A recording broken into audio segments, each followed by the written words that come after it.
الرحيم وجاء من أقصى المدينة رجل يسعى قال يا قوم اتبعوا المرسلين اتبعوا من لا يسألكم أجرا وهم مهتدون وما لي لا أعبد الذي فطرني وإليه ترجعون أأتخذ من دونه آلهة إن يردني الرحمن بضر لا تغن عني شفاعتهم شيئا ولا ينقذون إني إذا لفي ضلال مبين إني آمنت بربكم فاسمعون حين ادخل الجنة قال يا ليت قومي يعلمون بما غفر لي ربي وجعلني من المكرمين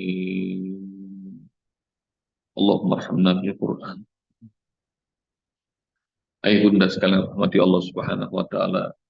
Ini masih berbicara tentang pembelaan seorang pria yang awalnya tidak dikenal lalu kemudian menjadi orang yang terkenal bukan di bumi tapi di langit karena satu negeri Antioquia nggak ada yang mau beriman didatangi oleh 3 orang utusan Rasul ini.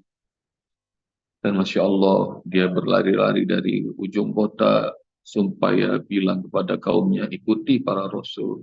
Ikuti para Rasul itu yang tidak pernah meminta upah. Dan mereka adalah orang-orang yang mendapatkan petunjuk.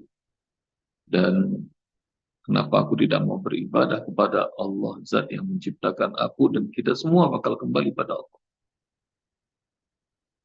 Dan atakhidhu min dunia alihah. Emangnya pantas kalau aku menjadikan Tuhan selain Allah? Padahal kalau Allah pengen membuat aku mudarat, aku susah, aku celaka, maka nggak ada yang bisa bantu aku dan nggak ada yang bisa nolong aku. Nah ini mencoba dakwah dengan semampu mungkin, meskipun nggak didengar, meskipun siapa saya. Jadi, bunda, jangan kecil hati ya untuk melakukan kebaikan. Meskipun peran kita nggak banyak, lakukan itu, lakukan. Dan masih bersemangat. Ini adalah fi dhalalin mubin. Aku kalau begitu, kalau mencari Tuhan selain Allah, maka aku sesatnya nyata. Ini amantu bi rabbikum fasma'u. Dengarkan wahai para rasul, aku beriman kepada Tuhan kalian. Fasma'u, dengarkan juga nih wahai para penduduk Antioquia, aku beriman kepada Rabbnya mereka nih, para rasul. Insyaallah. Ila dukhulul jannah, maka diperintahkan masuk surga. Kenapa begitu ngomong beriman langsung diperintahkan masuk surga? Karena langsung dipukulin, ditimpukin, mati langsung Habib Najjar. Jadi Masya Allah kejadiannya begitu cepat. Tapi segitu cepatnya juga langsung dipersilahkan masuk surga. Jadi ayah bunda, indahnya tuh kalau hidup langsung dipersilahkan masuk surga. Kira-kira nih, kalau siapakah kita tiba-tiba disuruh masuk ke rumah Kertanegara atau Hambalang, nih hari-hari kayak gini, waduh, siapa dia tuh? Ayah Andung dari Cirebon, misalnya. Dipanggil ke Kertanegara atau Hambalang. Nah itulah, siapa dia nih? Bobby. Nah tiba-tiba dipersilahkan. Qala ya laita qaumi ya'lamun. Bu, andai kata kaumku tahu nih, ada jalan tol langsung masuk ke surga. Saya yang pada kagak tahu. Bima ghafara rabbi wa ja'alani minal mukramin. Karena bonus yang Allah kasih, diampuni semua dosa-dosa sama Allah. Dan Allah jadikan aku yang tadinya bukan siapa-siapa termasuk orang yang mendapatkan kemuliaan, dimuliakan. Ayah bunda sekalian rahmati Allah Subhanahu wa taala, pelajaran pertama dari 4 ayat ini, nyari Tuhan, sesembahan, ilah selain Allah itu kesesatan yang nyata. Jangan cari dia. Jangan cari ridho siapa-siapa. Jangan cari ridho suami, jangan cari ridho istri, jangan cari ridho atasan, jangan cari ridho manusia. Ridhonya ridho yang dicari. Jadi kalau sudah taat sama Allah, maka melayani suami itu indah. Taat sama Allah, maka sayang sama istri, kepada anak-anak, sama keluarga, itu indah. Pokoknya Allahnya. Jangan cari ilah selain Allah. Karena kalau mencari ilah selain Allah, itu sesatnya nyata. Kesesatannya nyata.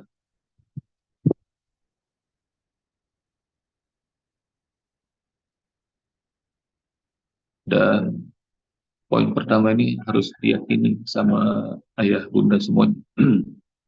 Juga buat saya. Jadi buat siapa nih ngebangun Kaumi Al-Quran University?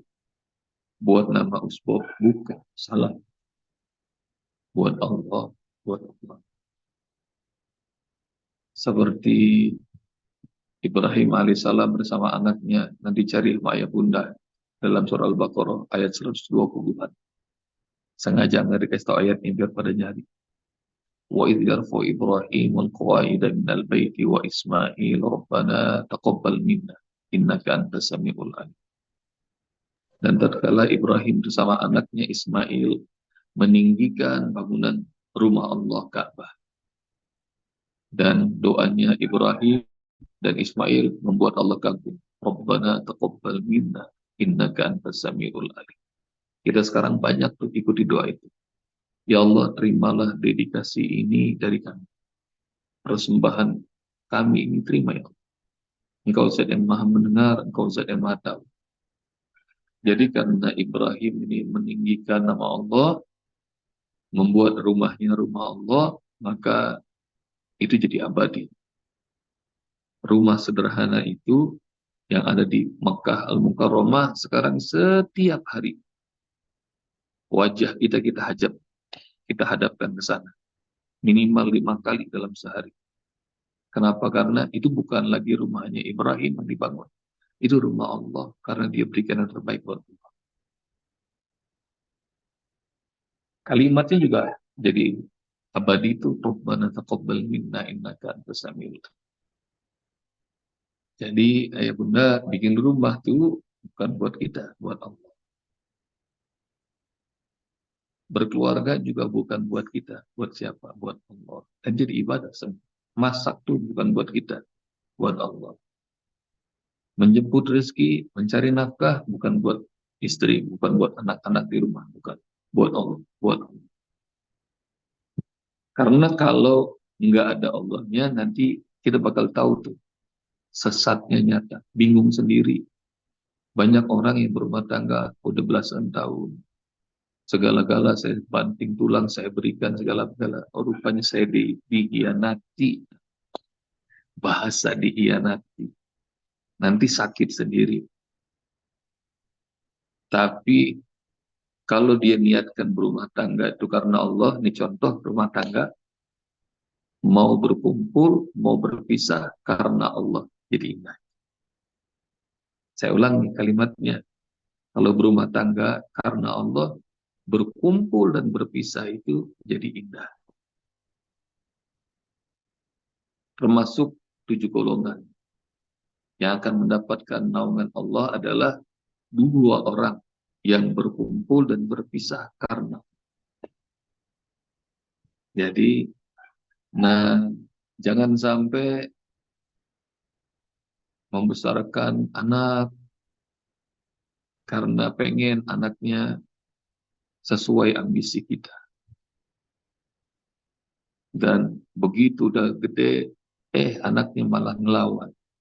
Dia bilang, mama sih, aku kan dulu nggak pengen begini. Oh, anak pun doain, titipkan sama Allah. Allah.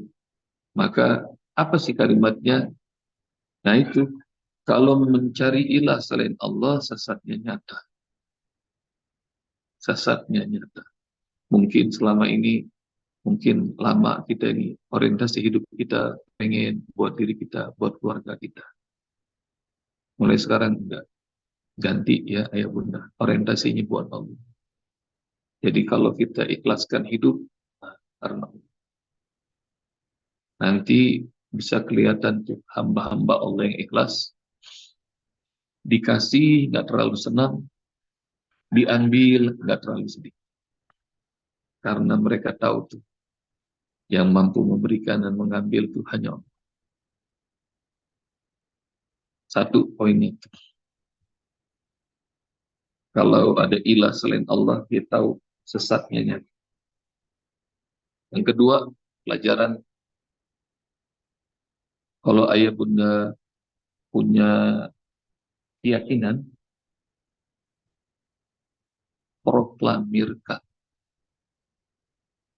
sampaikan sama orang banyak. Ayah bunda jangan mengira bahwa proklamasi yang dibacakan oleh Bung Karno dan Bung Hatta itu semua orang senang. Jangan kira. Pasti itu waktu memproklamirkan banyak sekali tekanan. Nah, Om Syarifah dan yang lebih senior dari saya lebih ngerti bagaimana tekanan-tekanan yang didapatkan oleh para pejuang itu. Jadi proklamirkan kalau ada amal soleh. Saya berniat mau bangun masjid. Insya Allah tuh banyakkan orang yang ngejek daripada orang yang ngedukung. Duit dari mana lu bikin masjid? Makin digituin tuh ayah andung, makin dingin. Saya insya Allah mau bikin 100 masjid. Doa, proklamirkan itu. Pas maun, dengerin ya sama kalian. Saya mau bikin amal soleh. Meski difitnah, meski dicaci, meski ekstrimnya dibunuh. Nah ini kayak kayak siapa? Kayak Habib An-Najjar. Jadi niat aja amal soleh yang tinggi, yang besar, yang hebat. Dan kalau buat diri pribadi, semua orang sudah melakukan. Untuk keluarganya, semua orang sudah mencarinya. Nah ini buat siapa? Buat Allah. Nah poin kedua nih dari ayat yang kita pelajarin, ayat 25 ini, kalau ada amal soleh, proklamirkan. Proklamirkan. Kalau ada amal soleh yang sedang kita kerjakan, maka insya Allah nanti Allah bakal ridho, para malaikatnya bakal nolong, alam semesta ini bakal Allah antri. Jadi kalau ada di jalan Allah, sudah yakin Allah ridho, ilmunya benar, antar Allah mudah. Buat hiburan, ayah bunda semuanya. Allah panggil Jibril dan Allah bilang, aku mencintai hambaku si fulan, engkau Jibril cintai dia. Nanti cari hadisnya. Ini sudah berapa kali saya sampaikan buat hiburan ayah bunda semua. Lalu Jibril mencintai hamba yang Allah cintai, dan Jibril panggil semua penduduk langit, para malaikat. Ya halas sama, wahai penduduk langit, Allah mencintai hambanya si fulan. Mudah-mudahan nama kita disebut termasuk hamba yang Allah cintai. Yang pengen dicintai Allah dan dicintai Jibril dan para malaikat, angkat tangan. Mana orangnya yang pengen dicintai Allah dan dicintai oleh semua malaikat? Wahai penduduk langit, Allah cintai hambanya si fulan. Disebut nama kita masing-masing. Semoga Allah ridho sama kita semua. Kalian semua wajib cintai hamba Allah itu. Maka bergemuruh langit semuanya bersorak gembira ngeliatin natap tuh hamba yang mungkin lagi sedang tidur, yang mungkin lagi sedang sholat, mungkin sedang makan, semuanya ridho. Hingga semua para malaikat, termasuk Jibril ridho, mereka turun ke bumi. Diumumkan kepada semua bumi. Dan hadis qudsi ini ditutupnya dengan kalimat indah hatta yudha lahu qabul fil ard, hingga semua yang ada di bumi ini menerima dia. Alam semesta mendukung. Maka ada teori namanya mestakum. Pernah dengar nggak ya Bunda? Mestakum itu, nah ini temennya Bunda Kasiah ini, mestakum, ahli fisika, ahli matematika. Alam semesta mendukung. Jadi, Masya Allah, semuanya melayani. Proklamirkan ya Bunda, kalau ada amal soleh. Maka nggak tahu juga dari mana Usbok tuh. Belum dikasih jalannya, tapi doa sama Allah. Ya Allah, jadikan aku menjadi orang yang berwakaf paling banyak di muka bumi ini. 1.000 triliun. Yang doain saya cuma 2 orang kayaknya. Yang lain kayaknya masih pada ngenyain. Masa 1.000 triliun Usbok itu. Itu nggak apa-apa, dengerin aja. Usbok memproklamirkan mau wakaf 1.000 triliun. Ntar tuh dari mana jalannya, sama seperti Ibrahim alaihissalam bikin rumah Allah, dia nggak ngerti. Ntar orang-orang datang dari mana dia nggak ngerti. Dan tapi Masya Allah, puluhan, ratusan, ribuan tahun setelah Ibrahim meninggal, itu Baitullah menjadi tempat yang paling ramai dikunjungi manusia sampai sekarang. Jadi ayah bunda nggak usah pernah mikir ujungnya ada di mana amal soleh kita, nggak usah dipikirin. Tapi gedein aja cita-citanya. Sampai sombong nggak tuh Ibrahim ngasih nama rumah yang sederhana itu namanya Baitullah, rumah Allah. Wah itu mah udah mentok tuh bangunan yang dikasih nama Baitullah, rumah Allah. Jadi hebat, jadi mimpi yang besar. Proklamirkan. Ila dukhuli jannah qala ya laita qaumi ya'lamun. Nah, ayah bunda, ini yang disebut hakikat. Poin ketiga tuh yang disebut hakikat hidup. Sayang, kaumku pada nggak tahu bahwa surga itu susah. Sudah dikasih tahu sama Rasul, sudah dikasih tahu sama Allah, falak tahamal aqabah wa ma'adraka mal aqabah, faquraqabah. Susah surga itu. Dalam surah Al-Ghasyiyah, ya bunda kan sudah tahu itu. Fi jannatin 'aliyah la tasma'u fiha lagiyah, fiha 'ainun jariyah, fiha sururun marfu'ah.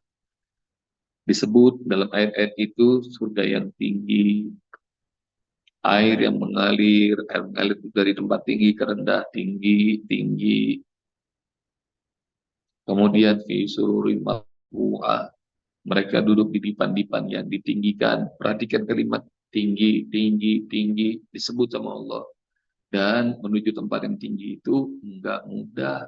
Menuju tempat tinggi itu, Bunda Lucy, Ayah Andung suka naik gunung, sering ngerasain tuh naiknya tuh susah. Tapi kalau udah ada di sana tuh indah. Ila dukhulil jannah. Qala ya laita qaumi ya'lamun. Surga itu susah, surga itu indah. Tapi andai kata semua orang ngerti. Tapi enggak ya bunda. Neraka itu penuh, surga itu kosong. Jadi banyak orang yang nggak tahu. Mereka lebih senang mengikuti kesesatan. Padahal hakikat hidup. Nah poin ketiga nih. Hakikat hidup tuh masuk surga itu adalah cuma ngikutin jalan Allah. Jangan sesat ya. Nomor 3 tuh hakikat hidup harus didapat. Harus ngerti sama kita. Kenapa? Karena banyak orang yang nggak tahu dan nggak mau tahu. Tapi hakikat hidup tuh harus ngerti.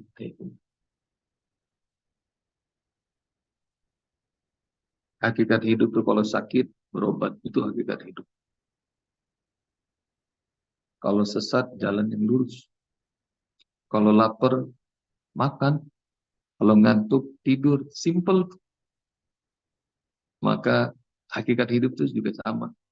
Kalau tahu nih sesat, cari jalan yang lurus. Simple. Andai kata kaumku tahu,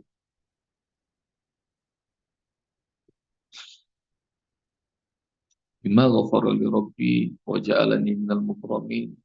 Kalau kaumku tahu kenapa alasannya Robku mengampuni aku. Semua dosa-dosaku banyak, kesalahanku banyak, ilmuku sedikit, ibadahku simple. Tapi sini saya kok tiba-tiba dikasih pengampunan sama Allah. Wa ja'alani minal mukramin. Dan aku termasuk orang-orang yang dimuliakan berada di surga ini.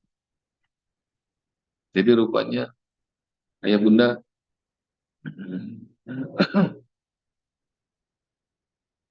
dosa setinggi gunung, dosa setinggi langit, dosa sepenuh bumi, dosa nggak terhitung, gampang bagi Allah. Allah ampuni. Kalau kita ikut jalan yang sudah Allah tentukan, temui hakikat hidup itu mudah. Dan ayah bunda nanti cari dalam surat Furqan, ada 3 dosa besar yang kayaknya nggak bakal diampuni. Dosa syirik, dosa bunuh orang, dosa zina. Saya ulang, dosa syirik, dosa bunuh orang, dosa zina. Salah satunya aja akan pasti membuat masuk neraka. Tapi disebut sama Allah, faman taba wa amana wa amila amalan sholihan fa ulaika yukaffiru anhu sayyi'atihim. Siapa yang taubat, beriman pada Allah dan melakukan amal soleh, maka Allah akan ganti semua dosa-dosa yang dahsyat itu, dosa syirik, dosa bunuh orang, dosa zina, menjadi hasanat, menjadi pahala-pahala. Jadi orang yang brengsek sekalipun kalau Allah ampuni masuk surga. Itu yang kaget-kaget tuh Habib An-Najjar. Kenapa ya? Dosa-dosaku kan banyak. Kenapa Allah ampuni? Dan Allah jadikan aku termasuk orang yang dimuliakan masuk surga sampai dipersilahkan. Belum tentu ustadz, dai, mubalik masuk surga lebih mulia dibanding supir bus yang ugal-ugalan. Ayah bunda barangkali pernah dengar, nanti di surga seorang ustadz, seorang dai model saya disuruh masuk surga. Ustadz masuk surga. Girang nih ustadz. Tuh surga yang paling bawah. Si ustadz bilang, ya Allah, alhamdulillah, terima kasih. Biar surga paling bawah, saya senang masuk surga.